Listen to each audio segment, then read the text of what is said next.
ইতিহাসের সবচেয়ে সুন্দর মানুষ, যার রূপে মুগ্ধ হয়ে মিশরের মহিলারা নিজেদের হাত কেটে ফেলেছিলেন, যার প্রেমে অন্ধ ভিখারিণী হয়েছিলেন মিশরের রানী জুলাইখা। আজ আমরা জানব পবিত্র কোরআনে বর্ণিত ইউসুফ নবী ও রানী জুলাইখার প্রেম কাহিনী। ইয়াকুব আলাইহিসসালাম তার নিজ ঘরে বসে আছেন। হঠাৎ তার ছোট ছেলে ইউসুফ দৌড়ে এসে বললেন, আব্বাজান, আমি স্বপ্নে দেখলাম 11টি নক্ষত্র, সূর্য এবং চন্দ্র আমাকে সেজদা করছে। ছেলের মুখে এই কথা শুনে নবী ইয়াকুব আলাইহিসসালাম বুঝতে পারলেন তার এই সন্তান ভবিষ্যতে অনেক বড় মর্যাদার অধিকারী হবেন। তিনি ইউসুফকে বললেন, বৎস, এই স্বপ্নের কথা তোমার ভাইদের বলো না। শয়তান মানুষের প্রকাশ্য শত্রু। আল্লাহ তোমাকে বড় নেয়ামত ও প্রজ্ঞা দান করবেন, কিন্তু হিংসা বড় ভয়ঙ্কর। সৎ ভাইয়েরা আড়াল থেকে সব কথা শুনে ফেলল। অতঃপর বড় ভাই সবাইকে বলতে লাগলো, আব্বাজান শুধু ইউসুফকে বেশি ভালোবাসেন, আমরাও তো তার ছেলে। আব্বাজান আমাদেরকে ভালোবাসেন না। আর আব্বাজানের কথা যদি সত্যি হয়ে ভবিষ্যতে ইউসুফ অনেক বড় মর্যাদার অধিকারী হন, তবে আমরা আব্বাজানের কাছে ছোট হয়ে যাব। যদি আমরা ইউসুফকে সরিয়ে দেই, তবে আব্বাজান শুধু আমাদেরকেই ভালোবাসবেন। তারা সবাই ইউসুফকে সরিয়ে দেওয়ার পরিকল্পনা করল। সকাল গড়িয়ে সন্ধ্যা হলো। ইউসুফের বড় ভাইয়েরা তাদের পিতা ইয়াকুব আলাইহিসসালামের কাছে এসে বলল, আব্বাজান, কাল আমরা মাঠে খেলতে যাব। ইউসুফকেও আমাদের সাথে দিন না, আমরা ওকে আগলে রাখব। ইয়াকুব আলাইহিসসালাম বললেন, আমার ভয় হয় তোমরা খেলায় মত্ত থাকবে আর অন্যদিকে কোনো নেকড়ে এসে ওকে খেয়ে ফেলবে না তো? ভাইরা বলল, আমরা থাকতে নেকড়ে? অসম্ভব। আমরা কোনোভাবেই ইউসুফের কোনো ক্ষতি হতে দেব না। অবশেষে ইয়াকুব আলাইহিসসালাম রাজি হলেন। পরদিন সকালে তারা ইউসুফকে নিয়ে গভীর জঙ্গলে একটি কুয়ার কাছে গেলেন। সেখানে তাকে মারধর করে তার গায়ের জামা খুলে নিলেন এবং তাকে জোরপূর্বক ধাক্কা দিয়ে কুয়ার মধ্যে ফেলে দিলেন।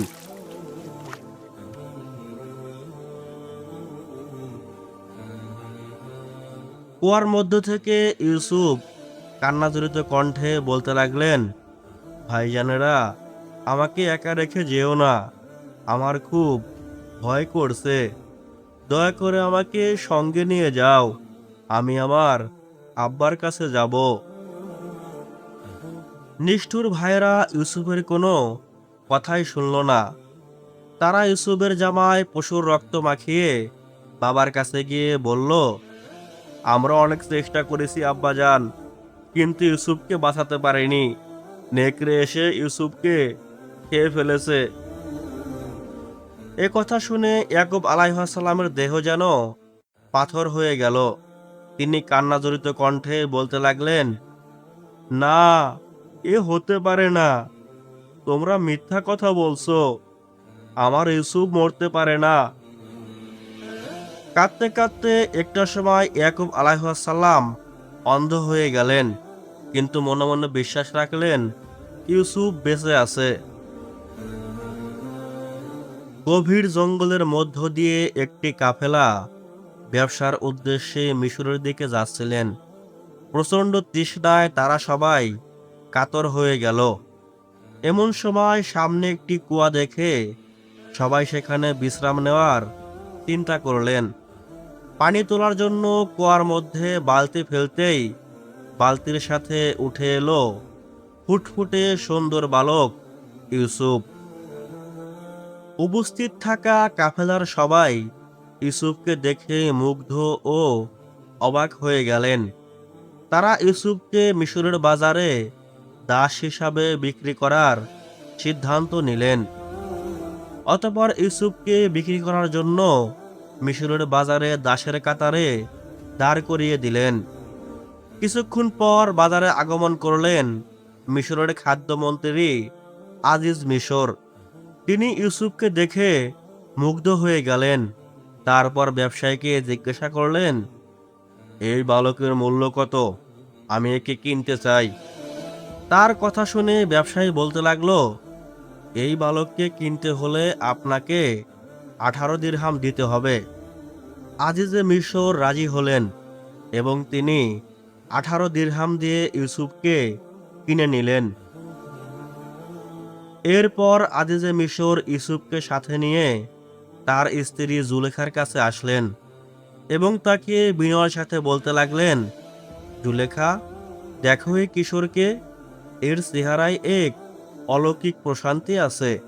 একে দাসের মতো নয়, বরং আমাদের সন্তানের মতো লালন পালন করো। স্বামীর কথা শুনে জুলেখা মুগ্ধ হয়ে বলতে লাগলো, স্বামী, আমি এর আগে পৃথিবীতে এত সুন্দর মানুষ দেখিনি। এর নাম হোক ইউসুফ। আজ থেকে এই প্রাসাদই তার ঘর। ইউসুফ ধীরে ধীরে বড় হতে লাগলেন।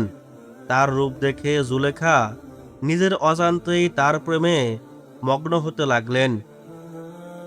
একদিন তিনি নিজের ধৈর্য হারিয়ে ফেললেন এবং ইউসুফকে 7টি দরজার ভিতরে একটি গোপন কক্ষে ডাকলেন। তারপর আবেগী কণ্ঠে ইউসুফকে বলতে লাগলেন, ইউসুফ, আর কতকাল আমি আমার এই হৃদয়ের আগুন চেপে রাখবো? দেখো ইউসুফ, আজ এখানে কেউ নেই, সব দরজাগুলো বন্ধ। এসো ইউসুফ, আমার কাছে এসো।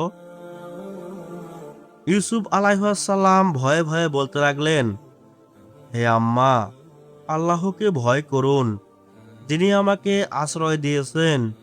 আমি তার সাথে বিশ্বাসঘাতকতা করতে পারি না।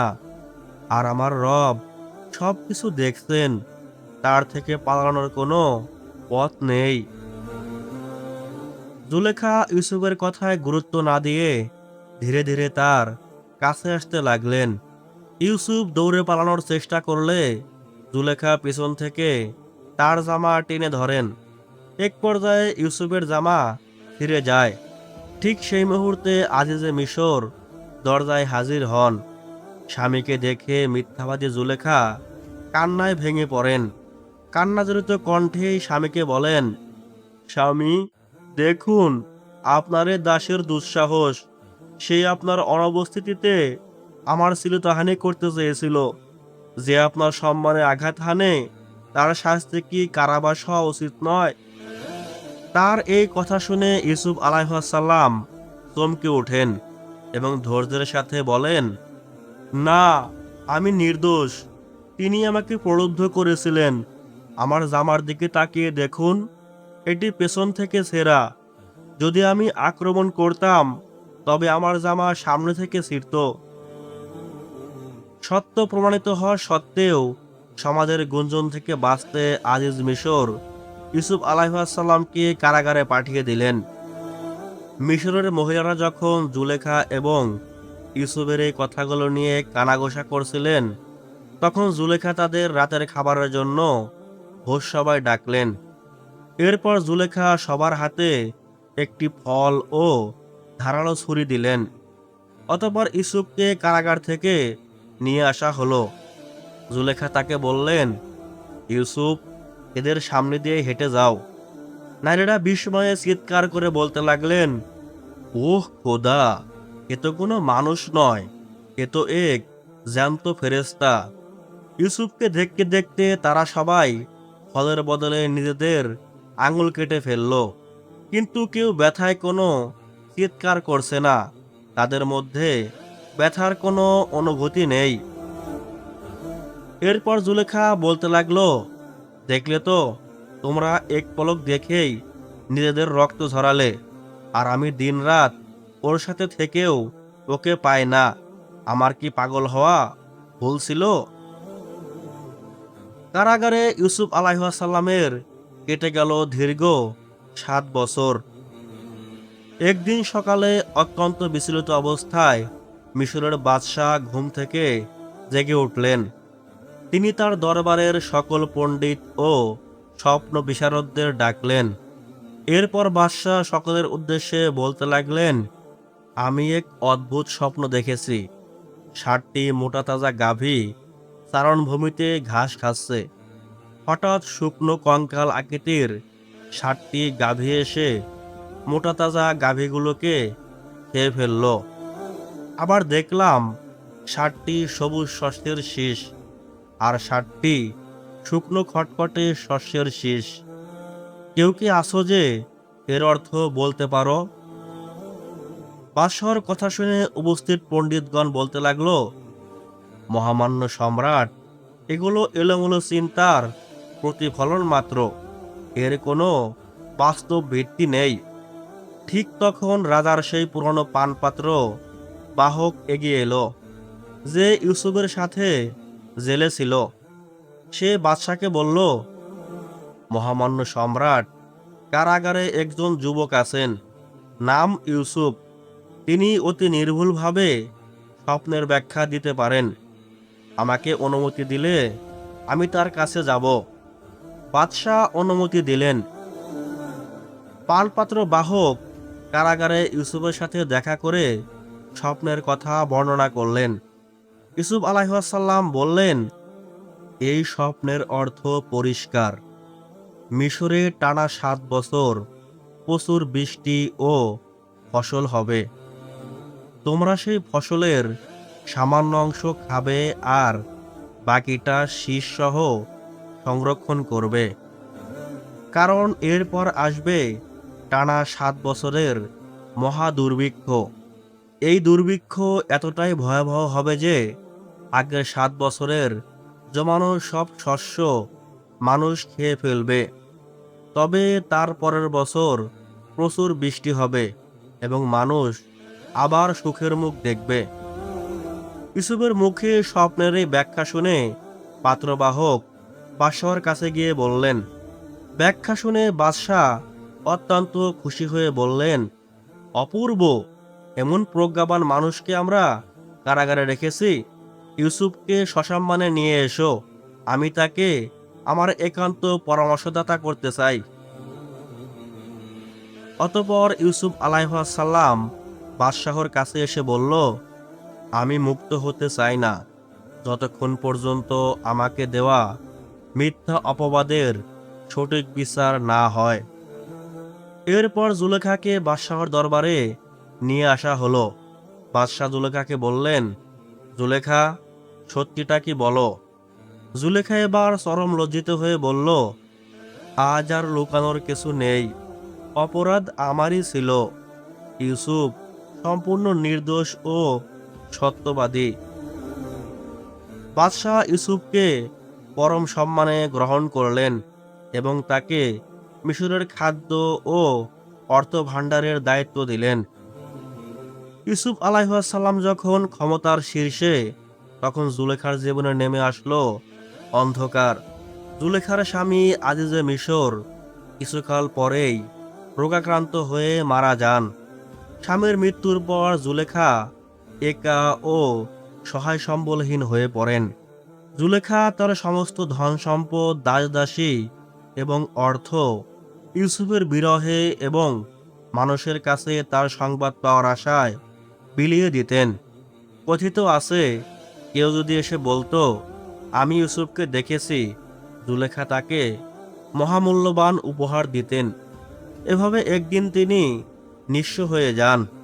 অন্ধকার কুটিরে বসে আল্লাহকে ডেকে ডেকে জুলেখা বলতে লাগলো, হে আমার রব, আমার রূপ ছিল আস্থা বলিরেখায় ঢাকা, আমার ধন ছিল, আজ আমি ভিখারিনী, আমার চোখ ছিল, আজ আমি অন্ধ। হে ইউসুফের খোদা, আমি সব হারিয়ে আজ শুধু তোমাকেই চিনি। বাদশাহর স্বপ্ন এবং ইউসুফ আলাইহিসসালামের আগাম বাণী অনুযায়ী ৭ বছর প্রচুর ফসলের পর শুরু হলো সেই ভয়াবহ দুর্ভিক্ষ। শুধু মিশর নয়, পার্শ্ববর্তী দেশ কেনানও খাদ্যের অভাবে কাঁপছিল। বৃদ্ধ নবী ইয়াকুব আলাইহিসসালাম শুনতে পেলেন মিশরের নতুন আজিজ অত্যন্ত দয়ালু এবং তিনি সবার মাঝে খাদ্য বিতরণ করছেন। ইয়াকুব আলাইহিসসালাম ছেলেদেরকে বললেন, ছেলেরা, কেনানে আর শস্য নেই, তোমরা মিশরে যাও, সেখানে একজন দয়ালু আজিজ খাদ্য বিলি করছেন। আমাদের ছোট ছেলে বিন ইয়ামিনকে আমার কাছে রেখে বাকি 10 জন যাও। পিতার কথা শুনে বড় ছেলে বলল, চিন্তা করবেন না আব্বাজান, আমরা কালই রওনা দিচ্ছি। ভাইয়েরা মিশরে পৌঁছে খাদ্য সংগ্রহের লাইনে দাঁড়ালেন। ইউসুফ আলাইহিসসালাম নিজেই তদারকি করছিলেন। হঠাৎ তার নজর পড়ল 10 জন দীর্ঘদেহী যুবকের ওপর। তিনি চমকে উঠলেন, আরে, এরা তো আমার ভাই। কিন্তু ভাইরা তাকে চিনতে পারল না, কারণ তাদের কল্পনায় ইউসুফ হয়তো মারা গেছে, নয়তো কোনো দাসের জীবন কাটাচ্ছে। ইউসুফ আলাইহিসসালাম ভাইদের কাছে গিয়ে গম্ভীর স্বরে বলতে লাগলেন, তোমরা কারা? কোথা থেকে এসেছো? তোমাদের দেখে তো গুপ্তচর মনে হচ্ছে। ভাইয়েরা ভীতু হয়ে বলল, না হুজুর, আমরা গুপ্তচর নই, আমরা এক বৃদ্ধ পিতার সন্তান, কেনান থেকে এসেছি। আমরা 12 ভাই ছিলাম, এক ভাই বনবাসে হারিয়ে গেছে, আর ছোট ভাই বাবার কাছে আছে। তাদের কথা শুনে ইউসুফ আলাইহিসসালাম বলল, তোমাদের কথা সত্য হলে পরের বার যখন আসবে তখন তোমাদের সেই ছোট ভাইকে সাথে নিয়ে আসবে। তাকে না আনলে আমি তোমাদের কোনো শস্য দেব না। ভাইয়েরা কেনানে ফিরে বাবাকে অনেক বুঝিয়ে বিন ইয়ামিনকে মিশরে নিয়ে এলো। ইউসুফ আলাইহিসসালাম বিন ইয়ামিনকে একা পেয়ে জড়িয়ে ধরলেন এবং নিজের পরিচয় দিলেন। কিন্তু অন্য ভাইদের শিক্ষা দেওয়ার জন্য তিনি একটি গোপন কৌশল করলেন। তিনি বাদশাহর একটি স্বর্ণের পানপাত্র বিন ইয়ামিনের ব্যাগে লুকিয়ে রাখলেন।